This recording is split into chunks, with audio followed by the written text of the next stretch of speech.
Let's go feed some sheep. I'm Terry with Everything Homestead. Today I'm going to show you my sheep. I'm going to go give them some of the feed and I'll introduce them to you. I like to start out by giving them some grain I had in my building over there. It is medicated to help keep coccidiosis away from them, which is an intestinal disease, and they absolutely love this stuff. They go crazy for it. See, and they're just going crazy. They think, oh, here it comes, here it comes. The nice thing about this is that whenever you need to gather them up to do something with them, you just go like this, and they come running. They love this stuff. Normally I have a feeder for them because I don't like to necessarily give it to them right off the ground, but since they keep kicking their feeder pan all over the place, I'm going to find a clean spot in the ground to give it to them. Still have quite a bit of snow, so that's a nice little spot. Right there. These are my sheep that are a wool sheep. So every year we have to cut the wool off, and usually the only market for wool nowadays is I just sell it for trappers to set their traps, but not a whole lot of market for it right now. But they're best known for their meat production. Time to get them some hay.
Now all these girls have been bred earlier on, about a month ago, and I'm expecting little baby lambs to be born probably in the next couple of weeks.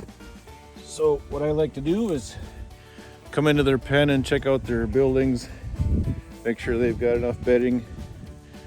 See here, I've got this little section here, some fairly fresh bedding. I'm gonna have to put some more in there. And then I've got this building in here. It's got some sections in there, so when they're born I can separate them if I need to. Nice little warm spot for them. I need to check to make sure if there are any newborn babies tucked in anywhere in here, which there's not today, but there will be soon, and when there is, I'll show you. Well, these girls are pretty well behaved. I can usually come right up to them and they don't seem to jump around, especially if I've got food. A lot of times they'll come right up and they like to be rubbed right behind their ears. Don't know why, but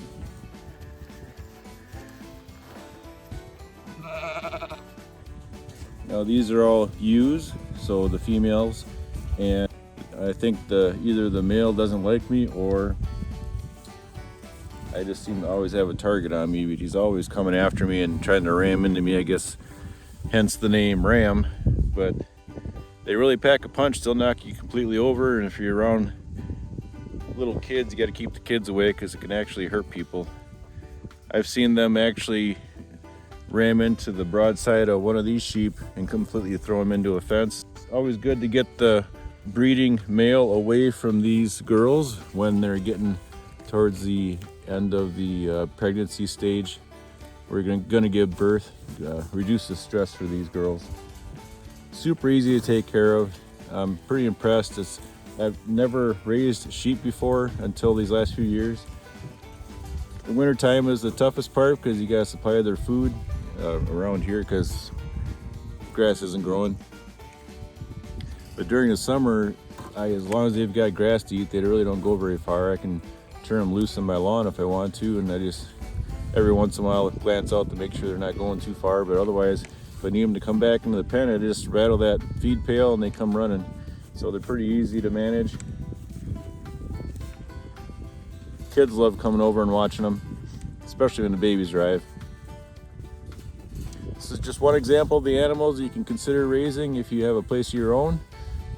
You got these, cows, chickens, whatever you think. You raise them for whether you're selling them at the market or if you're raising them for the meat. I just got done butchering my first lamb myself for our own use, and I really recommend if you have a place of your own, animals of your own, it's really tempting to name the animals because you think it's really nice. You can identify them and call them by name, and it's all cute and everything for the kids to get the hang of it. But if you ever want to be really, really difficult when it comes to processing time, name them. Hey Dad, what's for dinner? Princess burgers. Yay! Oh wait, what? You've got that name attached to them, so you just got to consider that. For me, I call them sheep. I try not to name them anything other than sheep. Chickens are chickens, cows are cows. That's just my advice. Makes life a whole lot easier.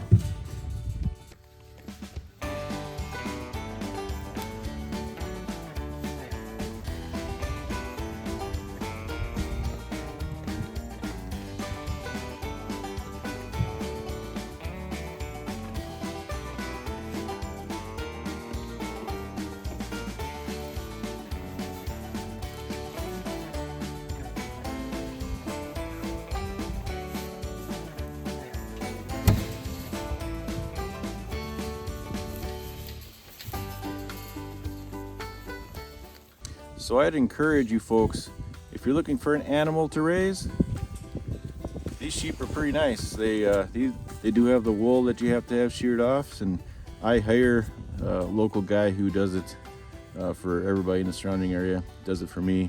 I don't think I do a very good job at it. If I didn't want to have the wool variety of sheep, they do have what's called a hair sheep that doesn't need to be sheared every year, but Typically they have a little bit less meat on them, and when you take them to the market, they do sell by the pound typically. If you're gonna have sheep, or probably any grazing animal for that matter, you need to consider the amount of space in the summertime for them to graze. Depends on where you live and how well your grass grows where you live. Where I'm at, the grass grows pretty well during the summer, and these 4 sheep here probably could use almost 2 acres of grassland so you don't want to jump the gun and think you're gonna get 6 sheep and just a little pen. You got to feed these things, and if you have to buy your hay all the time, that can get kind of spendy, especially just lately. The price of hay has gone up quite a bit. And the whole idea of these animals is to make it as easy on yourself as possible in raising them. And during the summer, they're pretty easy. If they've got enough grass to eat, make sure they've got water, and they're pretty self-sufficient during the whole summer. Hope you like and subscribe, please. Helps the channel out quite a bit. Look at my other videos. I'll probably have them right here and here that you can look at. Appreciate it, and catch you later.